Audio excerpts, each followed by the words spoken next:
Hello everyone, this is Shalini. Welcome to our channel Meta Education. इस video में हम difference between research proposal and thesis को समझेंगे, यानी कि रिसर्च प्रपोजल या सिनॉप्सिस जो है वो और जो थीसिस है उसके बीच में क्या डिफरेंस रहता है वो देखेंगे। ये जो टॉपिक है अगर NTA नेट एग्जाम के अकॉर्डिंग देखा जाए तो पेपर 1 का यूनिट 2 का पार्ट है एंड एजुकेशन वाले स्टूडेंट्स के लिए भी ये यूनिट 6 में आता है, तो बहुत इंपॉर्टेंट टॉपिक है, इसलिए इसे ध्यान से समझिएगा। अगर आपको इन वीडियो से रिलेटेड PDF फाइल्स चाहिए या कोर्स में एनरोल होना है जिसमें हमने क्विजेस आपको प्रोवाइड कर रखे हैं जो कि फ्री कोर्सेज हैं, या फिर आपको और कोई इन्फॉर्मेशन चाहिए इन एग्ज़ाम से रिलेटेड, तो आप हमारी साइट metaeducation.co.in पर विजिट कर सकते हैं और एनरोल हो सकते हैं फ्रीली सभी कोर्सेज में। एंड देन क्विजेस को भी आप वहाँ से एक्सेस कर सकते हैं और PDF फाइल्स डाउनलोड कर सकते हैं। लिंक आपको डिस्क्रिप्शन में मिल जाएगा। इससे पहले वाले वीडियो में हमने सिनॉप्सिस को समझा था और उसको कैसे लिखते हैं, उसके स्टेप्स क्या होते हैं वो देखे थे। तो चलिए स्टार्ट करते हैं अभी सिनॉप्सिस एंड थीसिस को समझने का, क्या है इनमें difference. Synopsis is a brief summary of the propose project. Synopsis किसी भी प्रपोज प्रोजेक्ट की, जो भी हम प्रोजेक्ट या जो भी रिसर्च करने वाले हैं उसकी एक समरी होती है, शॉर्ट समरी। जबकि थीसिस जो है it is a final product और final report of the research. कोई रिसर्च जब हमारी कंप्लीट हो गई उसके बाद में जो हम फाइनल रिपोर्ट बना रहे हैं या जो भी फाइनल प्रोडक्ट हमारे पास आउटकम आया है वो हमारा थीसिस के रूप में हम बाइंड करवाते हैं। Synopsis is precise in length, ये बहुत छोटी होती है। सिनॉप्सिस मीन्स अगर आप 15 से 20 पेज 30 पेज तक की आपकी कोई भी रिपोर्ट, रिसर्च रिपोर्ट या सिनॉप्सिस हो सकती है। जबकि जो थीसिस है वो मोर कॉम्प्रिहेंसिव होती है, उसमें आपकी माइन्यूट डिटेल्स तक शामिल होती हैं थीसिस में, और ये काफ़ी एक बुक जैसा भी साइज ले सकती है। कहीं कहीं 100 पेजेस, 60 पेजेस, 80 पेजेस, मतलब डिफरेंट रहता है इसका भी size according to the research type, according to the need of the researcher.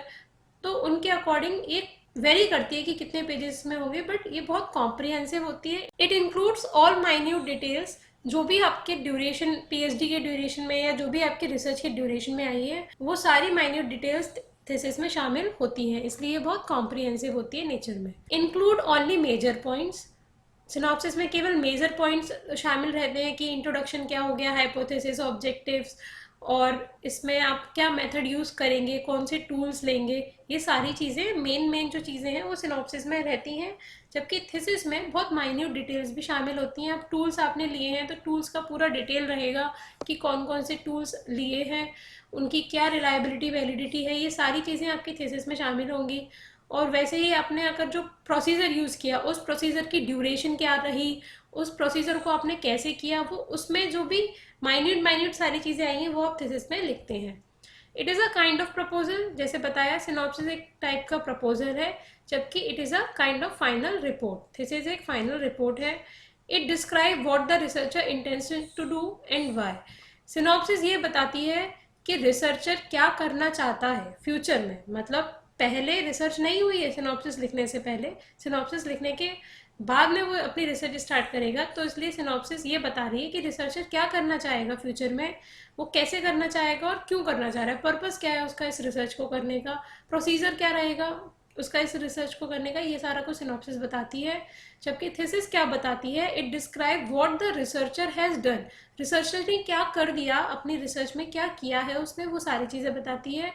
Y has done and what are the findings, उसने जो भी कुछ प्रोसीजर्स अपनाए, जो भी टूल्स लिए या जो टेक्निक्स अपनाई वो सारी क्यों ली। जैसे कभी कभी हमारे को पैरामेट्रिक टेक्निक यूज़ करनी पड़ती है स्टैट्स की, कभी नॉन पैरामेट्रिक हम यूज़ करते हैं, तो थीसिस में ये वाली चीज़ें भी मेंशन हमें करनी पड़ती है कि अगर नॉन पैरामेट्रिक स्टैट्स यूज़ करा है तो क्यों यूज़ करा है, पैरामेट्रिक स्टैट्स यूज़ करा है तो क्यों यूज़ करा है, टूल्स जो भी आपने सेलेक्ट किए तो यही पर्टिकुलर टूल क्यों लिया और कोई सिमिलर टूल क्यों नहीं लिया, ये सारी चीज़ें आपको वाई वाले क्वेश्चन भी थीसिस में देने पड़ते हैं। और साथ में मेन चीज़ जो है फाइंडिंग्स भी आपको थीसिस में बतानी पड़ती हैं कि आपकी इस रिसर्च की फाइंडिंग्स क्या रही।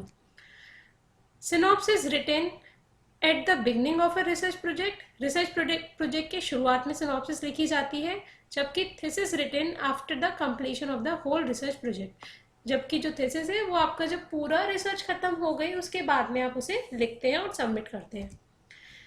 सिनॉप्सिस में findings are not included. Synopsis में आपकी फाइंडिंग्स नहीं होती हैं, क्योंकि जब आप रिसर्च होने से पहले ही आप कर रहे हैं तो उसमें आपकी फाइंडिंग्स नहीं आएंगी। बट हाँ, आप जो प्रीवियस रिसर्चेज हैं यानी कि रिलेटेड लिटरेचर, उसको इसमें शामिल कर सकते हैं, उनकी फाइंडिंग्स को शामिल कर सकते हैं। बट आपकी फाइंडिंग्स जो लिखी जाएंगी वो थीसिस में ही लिखी जाएंगी। Findings and conclusions are main in thesis. तो ये जो था, ये मेजर डिफरेंस था सिनॉप्सिस एंड थीसिस के बीच में। अब देखिए, उसके अलावा जब राइटिंग के टाइम पर हम बात करते हैं तो सिनॉप्सिस और थीसिस में क्या डिफरेंस रहता है वो देखते हैं। इससे पहले वाली वीडियो में हमने समझा था कि किसी भी रिसर्च प्रपोजल या सिनॉप्सिस के स्टेप्स क्या होते हैं लिखने के। तो देखिए, उसमें title page, introduction, background, emergence, justification, literature review, research question, statement of research, operational definition, hypothesis, variable, tools, sample, sampling technique, design of experiment, ये सारी चीज़ें आपकी रिसर्च प्रपोजल में आ जाती हैं रेफरेंसेस तक। ठीक, रिसर्च प्रपोजल और थीसिस में बहुत डिफरेंस है, जैसा कि अभी हमने समझा। तो थीसिस में इन सब की जो माइन्यूट डिटेल्स है वो भी शामिल हो जाती है, बट उसका थोड़ा स्ट्रक्चर है जो चेंज हो जाता है। वो देखते हैं कैसे। देखिए, थीसिस में सबसे पहला आपका टाइटल पेज रहता है, देन सर्टिफिकेट आ जाते हैं। सर्टिफिकेट में यहाँ पे स्टार्टिंग में आपके सिग्नेचर रहते हैं, आपके सुपरवाइजर के सिग्नेचर रहते हैं कि आप ये जो कंटेंट है, ये जो भी वर्क है, आपका ओरिजिनल वर्क है, सारे एथिक्स को फॉलो किया गया है, उस टाइप के सर्टिफिकेट्स और डिक्लेरेशन आ जाते हैं स्टार्टिंग में। देन आता है एब्स्ट्रैक्ट। एब्स्ट्रैक्ट आपका बताता है पूरी जो भी आपकी स्टडी थी, जो आपकी रिसर्च है, उसकी एक जिस्ट। एब्स्ट्रैक्ट में आपकी स्टार्टिंग इंट्रोडक्शन से लेके फाइंडिंग्स तक की एक एक लाइंस सब आ जाती हैं, जो कि मैक्सिमम 100 वर्ड्स का होना चाहिए एब्स्ट्रैक्ट, या 100 टू कभी कभी 300 वर्ड्स का भी हो जाता है। तो ये उसका एक लगभग रहता है कि एक पेज में आपका एक एब्स्ट्रैक्ट आ जाना चाहिए। इसके बाद आता है एक्नॉलेजमेंट। आपको जिस जिस से हेल्प मिली है, आपके सपोर्ट में जो जो रहे हैं ड्यूरिंग दिस रिसर्च, तो उन सभी को एक्नॉलेज करते हैं इस प्लेस पर। कंटेंट्स में आपका पूरा टेबल आ जाता है, इंडेक्स, की इस जो थीसिस है उसमें क्या क्या किस किस पेज पर है। देन टेबल्स का लिस्ट आएगा, कौन कौन सी टेबल्स हैं, किस पेज पर है। देन फिगर्स का लिस्ट आता है। देन एब्रीविएशंस, जो भी एब्रीविएशंस आपने पूरी रिसर्च में यूज़ किए हैं उन सबको आप यहाँ पर लिखते हैं, जिससे कि जो भी रीडर है वो आपके एब्रीविएशंस को देख के ही समझ जाए कि इसका मीनिंग क्या है, और अगर ना मिले उसे जब वो स्टडी कर रहा है तो इस लिस्ट से उसको हेल्प मिल जाए। देन आता है प्रीफेस। अब इसके बाद में आपकी मेन जो पार्ट है थीसिस का वो शुरू होता है, जिसमें चैप्टर 1 में आपका कॉन्सेप्चुअल फ्रेमवर्क रहता है, चैप्टर 2, चैप्टर 3, चैप्टर 4 और चैप्टर 5।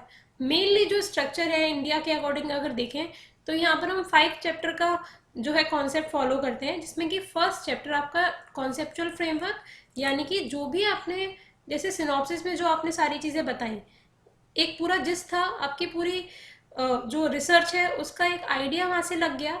तो ऐसे ही कॉन्सेप्चुअल फ्रेमवर्क में वो सारी चीज़ें शामिल रहती हैं, और उसमें पूरा अच्छा खासा इंट्रोडक्शन गिवन होता है। चैप्टर 2 है, उसमें रिव्यू ऑफ रिलेटेड लिटरेचर रहता है। जो भी आप अब रिव्यू यहाँ पर फुल देंगे, यानी कि जैसे आपने अगर 50, 60, 100 स्टडीज़ देखी हैं तो उनका क्या जिस्ट निकला वो भी आप यहाँ पर बताएंगे। साथ में उन सभी के ईयर और उनके जो ऑथर हैं उन सबको टेबल फॉर्म में या जैसे भी आप प्रेजेंट करना चाहें वो सारी चीज़ें यहाँ पर आएंगी। चैप्टर 3 में plan and procedure of the study होता है कि जो भी आपका स्टडी थी, जो रिसर्च थी, उसमें आपने क्या प्रोसेस अपनाया, कौन कौन से टूल्स लिए, अगर आपने कोई टूल बनाया तो उसकी रिलायबिलिटी, वैलिडिटी, ये सारी चीज़ें कैसे कैलकुलेट करी और क्या उनकी वैल्यू रही। अगर आप टूल बना रहे थे तो उसमें आइटम एनालिसिस जो पार्ट था उसको भी आप शामिल करेंगे। इसमें सारे ड्राफ्ट आ जाते हैं आपके टूल्स के। और अगर आप कोई कंटेंट डेवलप किए हैं तो वो कंटेंट से रिलेटेड इन्फॉर्मेशन भी इसी पोर्शन में आपको देनी पड़ेगी। नेक्स्ट है fourth, analysis and interpretation of data. इसमें आपका जो भी डेटा कलेक्शन है उससे रिलेटेड आप पूरी एनालिसिस करेंगे, एंड इंटरप्रिटेशन भी इसी पोर्शन में आ जाएगी। मतलब आपने कैलकुलेशन कर ली अपने डेटा की तो वो भी आप यहाँ बता देंगे, इंटरप्रिटेट कर देंगे। जो भी आपके एनालिसिस करके जो रिजल्ट आए उनको एक लेमैन के टर्म्स में आप इंटरप्रिटेट यहाँ कर देंगे। ठीक, बट जो फाइंडिंग्स एंड कंक्लूजन में है वहाँ पर आप उन सारे इंटरप्रिटेशंस को अपनी स्टडी से रिलेट करते हुए एक्सप्लेन करेंगे, और साथ में जो दूसरी स्टडीज़ हैं उनको भी यहाँ शामिल करेंगे जो आपकी फाइंडिंग्स को सपोर्ट कर रही हैं। और कंक्लूजन क्या रहा आपकी ओवरऑल इस रिसर्च को करने का, सिग्निफिकेंस क्या रहा आपके इस रिसर्च को करने का, सजेशंस आप फर्दर जो रिसर्चर्स हैं उनको क्या सजेशंस देना चाहेंगे, वो भी इस चैप्टर 5 में शामिल रहता है। तो ये मेन स्ट्रक्चर है जो एक थीसिस का रहता है कि चैप्टर 5 या चैप्टर 6, अगर कोई चैप्टर इनमें से आपका थोड़ा लेंदी हो जाता है, जैसे कुछ रिसर्चेस में देखा गया है कि चैप्टर 5 को वो लोग 2 पार्ट्स में डिवाइड कर देते हैं, उनकी फाइंडिंग्स इतनी ज़्यादा रहती हैं जिनको कुछ पेजेस में लिखना थोड़ा डिफिकल्ट हो जाता है, तो वो चैप्टर 5 एंड चैप्टर 6 बना देते हैं, जिसमें फाइंडिंग्स एक आपके चैप्टर में आ जाती हैं and conclusions and suggestions and educational implications ये आपके नेक्स्ट चैप्टर में शामिल हो जाती हैं। उसके बाद में आता है रेफरेंसेस, जो भी आपने पूरी स्टडी में रेफरेंसेस कोट किए हैं वो आपको इसमें लिखने होते हैं। देन आती है bibliography. There is a huge difference between references and bibliography. People इसको सेम समझते हैं कि रेफरेंसेस एंड बिब्लियोग्राफी सेम ही है, बट रेफरेंसेस में आप केवल उन रेफरेंसेस को डालेंगे जो आपने अपनी स्टडी में कोट किए हैं, बट बिब्लियोग्राफी में आप उन स्टडीज़ के भी रेफरेंसेस डाल सकते हैं जो आपने बस देखे थे पर उनको यहाँ कहीं कोट नहीं किया अपनी स्टडी में। तो बिब्लियोग्राफी में आपका पूरा होल जो है, जैसे आपने मान लीजिए 600 स्टडीज़ देखी, ठीक, उसमें से केवल आपने 50 को कोट किया है अपनी स्टडी में, तो रेफरेंसेस में आप 50 का रेफरेंसेस देंगे, जबकि बिब्लियोग्राफी में आप पूरी 600 स्टडीज़ को भी शामिल कर सकते हैं। यह आपके ऊपर है कि आपने क्या क्या लिया और कहाँ से आपको फ़ायदा हुआ, वो आप बिब्लियोग्राफी में लिख दें। नेक्स्ट आता है अपेंडिक्स। इसमें आप वो सारी चीज़ें शामिल करते हैं जो आपके स्टडी का पार्ट है पर आप मेन चैप्टर्स में उन्हें शामिल नहीं कर पा रहे हैं। जैसे टूल जो है, टूल आपने बनाया, उसका आपने एक्सप्लेनेशन दिया चैप्टर 3 में, ठीक, बट उसको आप शामिल करेंगे अपने अपेंडिक्स पार्ट में। क्यों? क्योंकि उस टूल को आप वहाँ कहीं फिट नहीं कर पा रहे थे, पर आपने उसका रेफरेंस दे दिया कि आप लास्ट वाले अपेंडिक्स में जाके सेक्शन ए सेक्शन बी में जाके आप वहाँ से अपने टूल को देख सकते हैं। अगर आपने कोई लेसन प्लान्स बनाए हैं अपनी स्टडी से रिलेटेड, तो वो भी आपको इसी पोर्शन में, लास्ट पोर्शन में देने पड़ेंगे। तो ये थे आपके थीसिस के सारे पोर्शन, कैसे लिखते हैं और क्या इसका स्ट्रक्चर रहता है। आई होप आपको इससे डिफरेंस समझ में आ गया होगा कि एक रिसर्च प्रपोजल में और एक थीसिस में क्या डिफरेंस रहता है। अगर आपके अभी भी कोई डाउट्स हैं तो आप हमसे कमेंट करके पूछ सकते हैं। अगर आपको ये वीडियो पसंद आया हो then like this video, share with your friends and subscribe our channel. Thank you and have a nice day.